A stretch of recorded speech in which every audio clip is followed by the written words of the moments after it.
ఇక అభినవ Nero చక్రవర్తిలా CM Revanth Reddy తీరు కనిపిస్తుంది. ఓవైపు రైతులందరూ కూడా అష్ట కష్టాలు పడుతున్నారు, మరికొంతమంది ఆత్మహత్యలు కూడా చేసుకున్నారు. మరి ఇట్లాంటి సమయంలో అందాల పోటీలపై రేవంత్ రెడ్డి సమీక్ష నిర్వహిస్తున్నారు. దీనికి సంబంధించిన పూర్తి డీటెయిల్స్ మా ప్రతినిధి కిరణ్ లైవ్ లో అందిస్తారు. అయితే కిరణ్ చెప్పండి, పూర్తి డీటెయిల్స్ ఏంటి దీనికి సంబంధించి?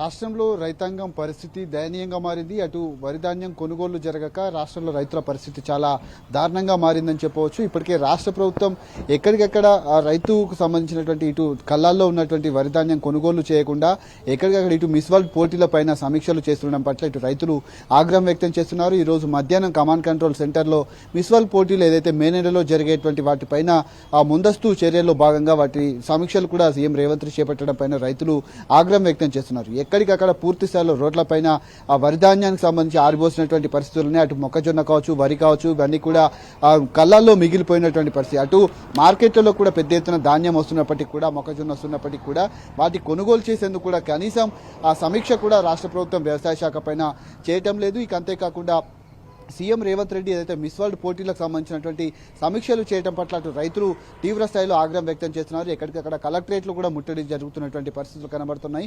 ఇటు గన్ని బ్యాగులు కూడా పూర్తి స్థాయిలో ఎక్కడ కూడా అందుబాటులో లేవు. రైతులు తీవ్ర ఇబ్బందులు పడుతున్నటువంటి పరిస్థితి కనబడుతుంది. మొన్నటి వరకు సాగునీరు అందక పంటలు ఎండిపోయినటువంటి సందర్భాలు కనిపించాయి. కరెంటు లేక ఒకవేళ వ్యవసాయ బాబులు ఉన్నటువంటి వాళ్ళు కూడా పూర్తి స్థాయిలో ఎక్కడికక్కడ నీళ్లు పారించుకుందామన్నా కానీ కరెంటు కూడా లేనటువంటి పరిస్థితి. సరే, ఉన్నటువంటి వాళ్ళంతా కూడా కొంత పంట పండించినప్పటికీ వాటిని కొనుగోలు చేసేందుకు రాష్ట్ర ప్రభుత్వం ముందుకు రావటం లేదు. ఎక్కడ కూడా పూర్తి స్థాయిలో సమీక్షలు కూడా చేయనటువంటి పరిస్థితి. అటు వ్యవసాయ శాఖ మంత్రి కావచ్చు, ఇటు సివిల్ సప్లై మంత్రి ఉత్తమ్ కుమార్ రెడ్డి కావచ్చు, ఎంతసేపు కాళేశ్వరం ప్రాజెక్టు పైన కావచ్చు, ఎన్డీఏసీ రిపోర్ట్లు అంటూ కూడా పవర్ ప్లాంట్ ప్రజెంటేషన్లు ఇస్తూ సచివాలయంలో టైంపాస్ చేస్తున్నారు తప్ప కనీసం వీటిపైన సమీక్షలు కూడా చేపట్టట్లేదంటూ రైతులు ఆగ్రహం అయితే వ్యక్తం చేస్తూ ఉన్నారు.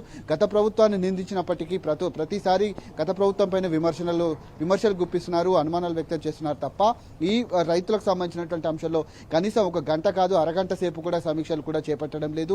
ఓవైపు అకాల వర్షాలు కూడా పెద్ద ఎత్తున వస్తూ ఉన్నాయి. అటు రైతులకు సంబంధించి ఇటు పంట కూడా తడిసిపోతున్నటువంటి పరిస్థితుల నేపథ్యంలో ఎక్కడికక్కడ అప్పులపాలి రైతులంతా కూడా ఇబ్బందులు పడుతున్నారు. ఉన్న పంటను అమ్ముకొని కొంత డబ్బు వస్తే అప్పులు కూడా కట్టుకుందామని కూడా రైతులు అనుకుంటున్నారు. కానీ గతంలో కూడా చాలా మంది ఇప్పటికే దాదాపు 400 నుంచి 500 మంది రైతులు కూడా ఆత్మహత్యలు చేసుకున్నటువంటి సందర్భాలు అయితే మనకు రాష్ట్ర వ్యాప్తంగా కనిపిస్తా ఉన్నాయి. సీఎం రేవంత్ రెడ్డి తీరు పైన ఆగ్రహం వ్యక్తం చేస్తున్నటువంటి రైతులు పూర్తి స్థాయిలో ధాన్యం కూడా కొనుగోలు చేయాలంటూ కూడా ఇటు కలెక్టరేట్ల ముట్టడి కూడా చేపట్టినటువంటి పరిస్థితి కనబడుతుంది. ఇటీవల కాలంలో ఇప్పుడు చూసుకుంటే ఒక దిక్కు గన్ని బ్యాగులు లేవన్న ఒక కారణంతో కొనుగోలు చేయకుండా ఆపేస్తున్నారు. అంటే ఎందుకని ముందే ఇట్లాంటి కావాల్సిన సామాన్లన్నీ ఎందుకు ముందు పెట్టుకోలేదు?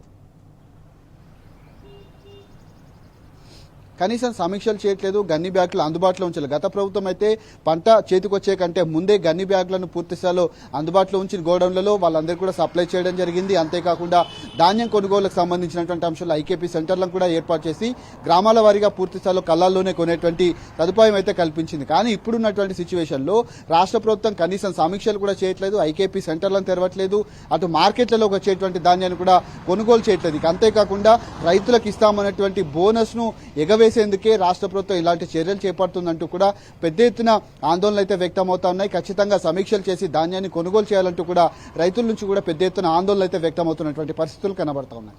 అండ్ అట్లనే కిరణ్, ఇప్పుడు చూసుకుంటే ఒక దిక్కు కొనుగోలు కేంద్రాల్లో ఇట్లా పంటని కొనడం లేదు, రైతులందరూ ఇబ్బంది పడుతున్నారు, మరి కొంతమంది కూడా ఆత్మహత్య చేసుకుంటున్నారు. మరి ఇట్లాంటి సమయంలో రేవంత్ రెడ్డి సమీక్ష అందాల పోటీల మీద కనిపిస్తుంది. మరి ఇది ఎంతవరకు న్యాయం? ఇట్లా రైతులు ఏం చూస్తున్నారు? దీనికి సంబంధించి వాళ్ళ రెస్పాన్స్ ఎట్లా ఉంది?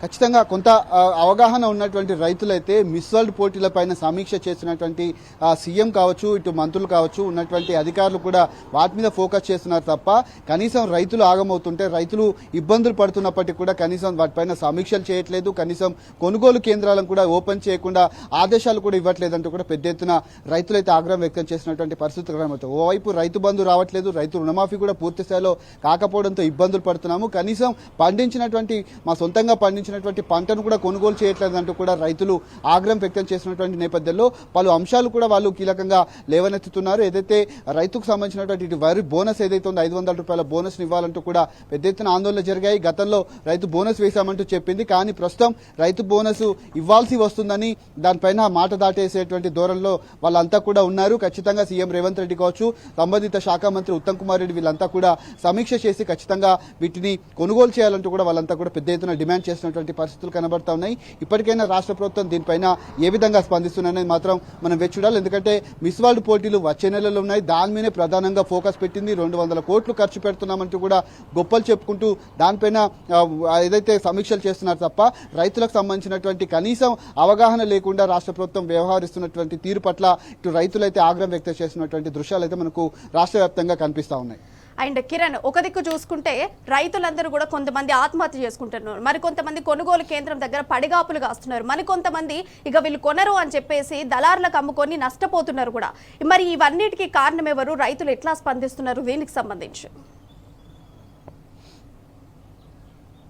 ఖచ్చితంగా, ఎందుకంటే కళ్ళాల్లో ఉన్నటువంటి ధాన్యాన్ని కొనుగోలు చేసేటువంటి దిక్కు లేదు రాష్ట్ర ప్రభుత్వానికి. అంతేకాకుండా మార్కెట్లకు వెళ్ళినటువంటి ధాన్యం కూడా కొనుగోలు చేసేటువంటి ప్రయత్నం అయితే చేయట్లేదు. ఒకవైపు అకాల వర్షాలన్నీ కూడా మార్కెట్కి వెళ్ళినటువంటి ధాన్యం క్షణాల్లో అమ్ముకొని బయటికి రావాల్సినటువంటి పరిస్థితుల నేపథ్యంలో అక్కడ కూడా వర్షాల కారణంగా పూర్తి స్థాయిలో తడిచిపోతున్నటువంటి పరిస్థితులు కనబడుతున్నాయి. వాటిని ఆరబోసి మరొక 5-10 రోజులు అక్కడే ఆగినటువంటి పరిస్థితులు కనిపిస్తూ ఉన్నాయి. పూర్తిగా రాష్ట్ర ప్రభుత్వం వ్యవహారం పట్ల కూడా అటు రైతులు కూడా ఆగ్రహం వ్యక్తం చేస్తున్నారు. ఎక్కడికక్కడ దళార్లకు అమ్ముకుందామని కూడా దళార్లు కూడా ఏదైతే పూర్తిగా ఉన్నటువంటి మద్దతు ధర కంటే తక్కువగా కొనుగోలు చేయడం పట్ల కూడా వాళ్ళు మరింత నష్టపోతున్నామని కూడా రైతులు చెప్తున్నటువంటి సందర్భాలు అయితే కనిపిస్తూ ఉన్నాయి. ఇటు ఎన్డీఎస్ఏ రిపోర్ట్ అంటూ సివిల్ సప్లై శాఖ మంత్రి ఉత్తమ్ కుమార్ రెడ్డి ఎన్డీఎస్ఏ రిపోర్ట్ మీద దాదాపు గంట పాటు తన పవర్ పాయింట్ ప్రజెంటేషన్ ఇప్పుడు సచివాలయంలో నిర్వహిస్తూ ఉన్నారు. కనీసం ఒక 10 నిమిషాలు కూడా రైతులకు సంబంధించినటువంటి సమీక్ష సమావేశం నిర్వహించేటువంటి అవకాశం మీకు లేదా అంటూ కూడా రైతులకు సంబంధించినటువంటి వాళ్ళంతా కూడా ప్రశ్నిస్తున్నారు. రాష్ట్ర ప్రభుత్వం నుంచి కూడా అటు కలెక్టరేట్ల ముట్టడి కావచ్చు, ఎంఆర్ఓల ఆఫీసుల ముట్టడి కావచ్చు, అంతేకాకుండా ఎక్కడికక్కడ రైతులు రోడ్డెక్కి నిరసనలు తెలుపుతున్నటువంటి దృశ్యాలు మనకు రాష్ట్ర వ్యాప్తంగా కనిపిస్తూ ఉన్నాయి. రైతుల ఆత్మహత్యలు కూడా పెద్ద ఎత్తున పెరిగిపోతున్నాయి. కనీసం ఉన్నటువంటి పంటను అమ్ముకొని కొంత డబ్బు చేతికి వస్తే అప్పులు తీర్చేందుకు మాకు అవకాశం ఉంటుంది కాబట్టి వాటిని తొందరగా కొనుగోలు చేయాలంటూ కూడా రాష్ట్ర ప్రభుత్వానికి అల్టిమేటం జారీ చేసినటువంటి సందర్భాలు అయితే మనకు రాష్ట్ర వ్యాప్తంగా మరి కిరణ్, ఒక దిక్కు చూసుకుంటే రాష్ట్రంలో వర్షాలు ఎప్పుడు కురుస్తాయో తెలియని పరిస్థితి, ఎప్పుడు కురవకుండా ఉంటాయో తెలియని పరిస్థితి. మరి ఇట్లాంటి సమయంలో కొనుగోలు కేంద్రాల ముందు వడ్లన్నింటినీ పట్టుకొని అవి ఎండిపోయిన వడ్లు మళ్ళీ వర్షాలతో తడుస్తూ ఇంకింత ఇబ్బందులకు గురవుతున్నారు. మరి ఈ రాష్ట్ర ప్రభుత్వం ఈ కొనుగోలు కేంద్రాలు ఎప్పుడు ఓపెన్ చేస్తుంది? ఎప్పట్లోగా ఇవన్నిటి వడ్లన్నింటిని కూడా ఎప్పట్లోగా కొనేటువంటి ప్రయత్నం చేస్తుంది?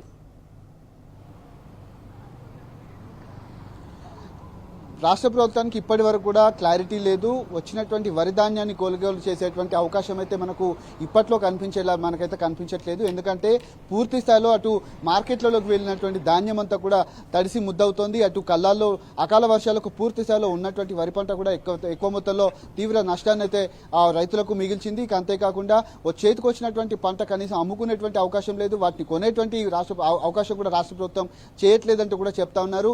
ఇప్పటికైనా రాష్ట్ర ప్రభుత్వం ఖచ్చితంగా సమీక్ష చేసి ఉన్నటువంటి ఐకేపీ కేంద్రాలు కావచ్చు, మార్కెట్లలో వచ్చినటువంటి ధాన్యాన్ని కూడా కొనుగోలు చేయాలంటూ కూడా ఆందోళన వ్యక్తం చేస్తా ఉన్నారు.